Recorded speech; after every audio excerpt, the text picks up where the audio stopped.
Hi friends, എല്ലാവർക്കും നമസ്കാരം. നിങ്ങളുടെ എക്സാം പ്രിപ്പറേഷൻസിന്റെ ഭാഗമായിട്ടുള്ള ഈയൊരു യാത്രയിലേക്ക് സ്വാഗതം. ഇന്ന് നമ്മൾ ജനുവരി 31 ഏറ്റവും പ്രധാനപ്പെട്ട പരീക്ഷയ്ക്ക് വരാൻ സാധ്യതയുള്ള കുറച്ച് കറണ്ട് അഫയേഴ്സ് പോയിന്റുകൾ വേഗത്തിലൊന്ന് നോക്കാൻ പോവുകയാണ്. ഉറപ്പായിട്ടും മാർക്സ് സ്കോർ ചെയ്യാൻ പറ്റുന്ന ഒരു ഏരിയ ആണിത്. അപ്പൊ നമുക്ക് തുടങ്ങിയാലോ? അപ്പോ എങ്ങനെ പോകുന്നു നിങ്ങളുടെ തയ്യാറെടുപ്പൊക്കെ? ഫുൾ പവറിലാണോ?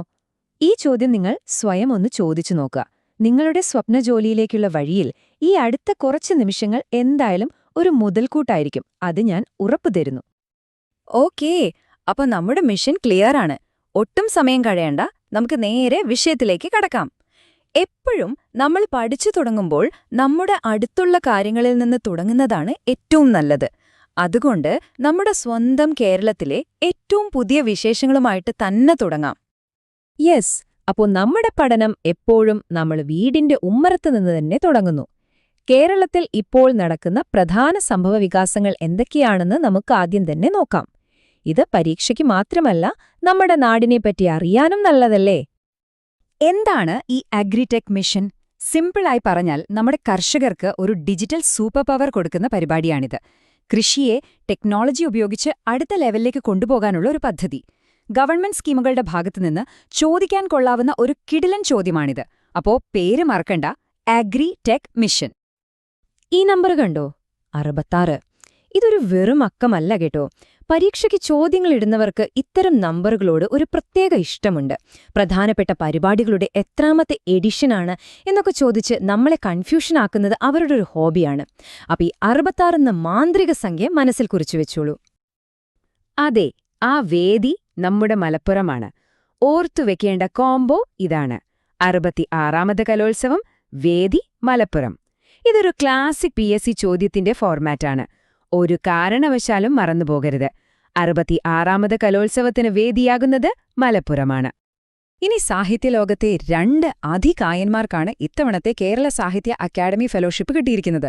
നമ്മുടെയെല്ലാം പ്രിയപ്പെട്ട എഴുത്തുകാരി ചന്ദ്രമതിക്കും പിന്നെ വാക്കുകൾ കൊണ്ട് തീപ്പൊരി ചിതറിക്കുന്ന കവി കുറിപ്പുഴ ശ്രീകുമാരനും. സംസ്ഥാനത്തെ പ്രധാനപ്പെട്ട അവാർഡുകൾ എപ്പോഴും എക്സാം ഹാളിലെ ഒരു ഹോട്ട് ടോപ്പിക്കാണ്. അതുകൊണ്ട് ഈ 2 പേരുകളും മനസ്സിൽ ഉറപ്പിച്ചു വെച്ചേക്കുക.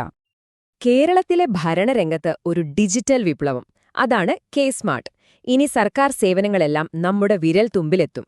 ഇവിടെ ശ്രദ്ധിക്കേണ്ട ഏറ്റവും പ്രധാനപ്പെട്ട വാക്ക് എല്ലാ പഞ്ചായത്തുകളിലും എന്നതാണ്. ഇതൊരു ചെറിയ കാര്യമല്ല, ഒരു വലിയ നാഴികക്കല്ലാണ്.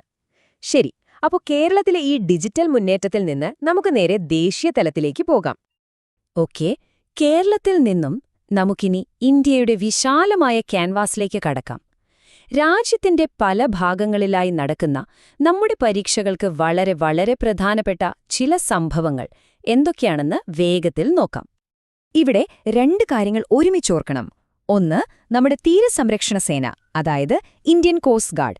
2, അവർ ആഘോഷിക്കുന്നത് ഒരു സാധാരണ വാർഷികമല്ല, സുവർണ ജൂബിലിയാണ്, അതായത് 50 വർഷം പൂർത്തിയാക്കുന്നു. പ്രതിരോധ സേനകളെക്കുറിച്ചുള്ള ചോദ്യങ്ങളിൽ ഇത്തരം വാർഷികങ്ങൾ വളരെ പ്രധാനപ്പെട്ടതാണ്. അപ്പോൾ മറക്കരുത്, ഇന്ത്യൻ കോസ്റ്റ് ഗാർഡിന്റെ ഗോൾഡൻ ജൂബിലി.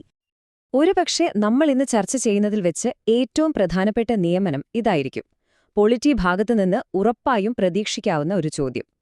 ഇന്ത്യയുടെ അഴിമതി വിരുദ്ധ കാവൽ സംവിധാനമാണ് ലോക്പാൽ. അതിന്റെ തലപ്പത്തേക്ക് വന്നിരിക്കുന്നത് ജസ്റ്റിസ് വി രാമസുബ്രഹ്മണ്യനാണ്. ഈ പേര് നിങ്ങളുടെ ഓർമ്മയിൽ ഭദ്രമായി സൂക്ഷിച്ചോളൂ. ഇത് വളരെ പ്രധാനപ്പെട്ടതാണ്. ഒന്നാലോചിച്ചു നോക്കൂ, നിങ്ങളുടെ ഫോണിൽ ഇന്റർനെറ്റില്ല, പക്ഷെ അത്യാവശ്യമായിട്ടൊരാൾക്ക് പൈസ അയക്കണം. എന്തു ചെയ്യും? അതിനുള്ള ഉത്തരമാണ് RBIയുടെ ഈ പുതിയ സംഭവം, ഓഫ്ലൈൻ വാലറ്റ്. സംഭവം സിമ്പിളാണ്.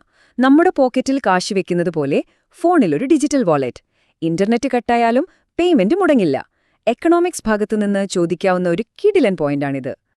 സിനിമാ ലോകത്തെ അവാർഡുകളും ചിലപ്പോഴൊക്കെ പരീക്ഷകളിൽ വരാറുണ്ട്. 2026 ഫിൽംഫെയർ അവാർഡിൽ മികച്ച നടനായി രൺബീർ കപൂറിനെയും മികച്ച നടിയായി ആലിയ ഭട്ടിനെയുമാണ് തിരഞ്ഞെടുത്തത്. ജസ്റ്റ് ഒന്ന് ഓർത്തിരിക്കുന്നത് എന്തായാലും നല്ലതാണ്. ഇന്ത്യയിൽ നിന്ന് നമുക്കിനി ലോകവേദിയിലേക്ക് ഒന്ന് കണ്ണോടിക്കാം. അന്താരാഷ്ട്ര തലത്തിൽ ഇന്ത്യയുടെ സാന്നിധ്യം എത്രത്തോളമുണ്ട്? ലോകം ഇന്ത്യയെ എങ്ങനെയാണ് നോക്കിക്കാണുന്നത്? നമുക്ക് നോക്കാം. ഇത് വെറും ഒരു വാർത്തയല്ല, അന്താരാഷ്ട്ര തലത്തിൽ ഇന്ത്യയുടെ സംസ്കാരത്തിന് കിട്ടിയ ഒരു വലിയ അംഗീകാരമാണ്. യുനെസ്കോയുടെ ക്രിയേറ്റീവ് സിറ്റീസ് ലിസ്റ്റിൽ നമ്മുടെ 2 നഗരങ്ങൾ ഇടം പിടിച്ചിട്ടുണ്ട്. ഭോപ്പാൽ സംഗീതത്തിനും ശ്രീനഗർ കരകൗശലത്തിനും നാടൻ കലകൾക്കുമാണ് തിരഞ്ഞെടുക്കപ്പെട്ടത്. ഇതോർത്തുവെക്കാൻ ഒരു എളുപ്പവഴിയുണ്ട്. ഭോപ്പാലിലെ മനോഹരമായ സംഗീതം കേട്ട് ശ്രീനഗറിൽ നിന്ന് അടിപൊളി കരകൗശല വസ്തുക്കൾ വാങ്ങുന്നതായി ഒന്ന് സങ്കൽപ്പിച്ചു നോക്കൂ. എളുപ്പത്തിൽ ഓർമ്മയിൽ നിൽക്കും. ഇന്റർനാഷണൽ റിലേഷൻസ് എന്ന വിഷയത്തിലെ ഒരു പ്രധാനപ്പെട്ട പോയിന്റാണിത്. നമ്മുടെ അയൽരാജ്യമായ ഭൂട്ടാനിൽ ഒരു പുതിയ ടെക് സിറ്റി വരുന്നു. അതിന്റെ നിർമ്മാണത്തിൽ ഇന്ത്യയും ഒരു പ്രധാന പങ്കാളിയാണ്. ആ സ്ഥലത്തിന്റെ പേര് ഓർത്തുവെക്കുക, ഗലേഫു. സ്പോർട്സ് ലോകത്ത് നിന്നുള്ള ഒരു പ്രധാനപ്പെട്ട അപ്ഡേറ്റ്. ഓസ്ട്രേലിയൻ ഓപ്പൺ വനിതാ സിംഗിൾസ് കിരീടം അരീന സബലെങ്ക നിലനിർത്തി. ഇവിടെ നമ്മൾ ശ്രദ്ധിക്കേണ്ട വാക്ക് കിരീടം നിലനിർത്തി എന്നതാണ്. കാരണം ഒരു ചാമ്പ്യൻ വീണ്ടും വിജയിക്കുമ്പോൾ ആ ഒരു ഫാക്ട് ചോദ്യമായി വരാൻ നല്ല സാധ്യതയുണ്ട്. ശരി, ഇതുവരെ പഠിച്ച കാര്യങ്ങളൊക്കെ ഓർമ്മയിലുണ്ടോ എന്ന് നമുക്കൊന്ന് ടെസ്റ്റ് ചെയ്താലോ? ഒരു മിന്നൽ പിണർ പോലെ ഒരു റാപ്പിഡ് ഫയർ റൗണ്ടിന് റെഡി ആയിക്കോളൂ. അടുത്ത സ്ലൈഡ് വരുന്നതിന് മുൻപ് ഉത്തരം മനസ്സിൽ കണ്ടെത്താൻ ശ്രമിക്കണം. റെഡി? 1, 2, 3 സ്റ്റാർട്ട്. ഓർത്തെടുക്കാൻ ശ്രമിച്ചേ. നമ്മൾ ഈ സെഷന്റെ തുടക്കത്തിൽ തന്നെ പറഞ്ഞ കാര്യമാണിത്. ആ കലോത്സവ നഗരി ഏതാണ്? അതെ, മലപ്പുറം. ശരിയുത്തരം പറഞ്ഞ എല്ലാവർക്കും അഭിനന്ദനങ്ങൾ. നിങ്ങളുടെ ഓർമ്മശക്തി കൊള്ളാം. ഇതൊരു പേരായിരുന്നു.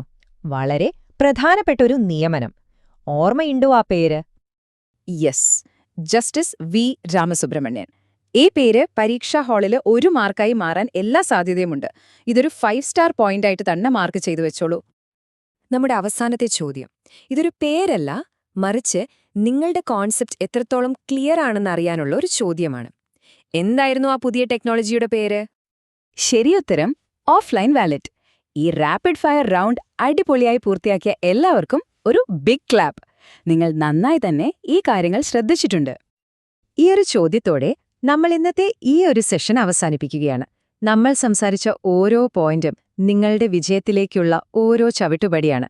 ആത്മവിശ്വാസത്തോടെ പഠനം തുടരുക. നിങ്ങളുടെ സ്വപ്നങ്ങൾ യാഥാർത്ഥ്യമാകട്ടെയെന്ന് ഞാനും ആത്മാർത്ഥമായി ആഗ്രഹിക്കുന്നു. പുതിയ വിഷയങ്ങളുമായി നമുക്ക് വീണ്ടും കാണാം. നന്ദി.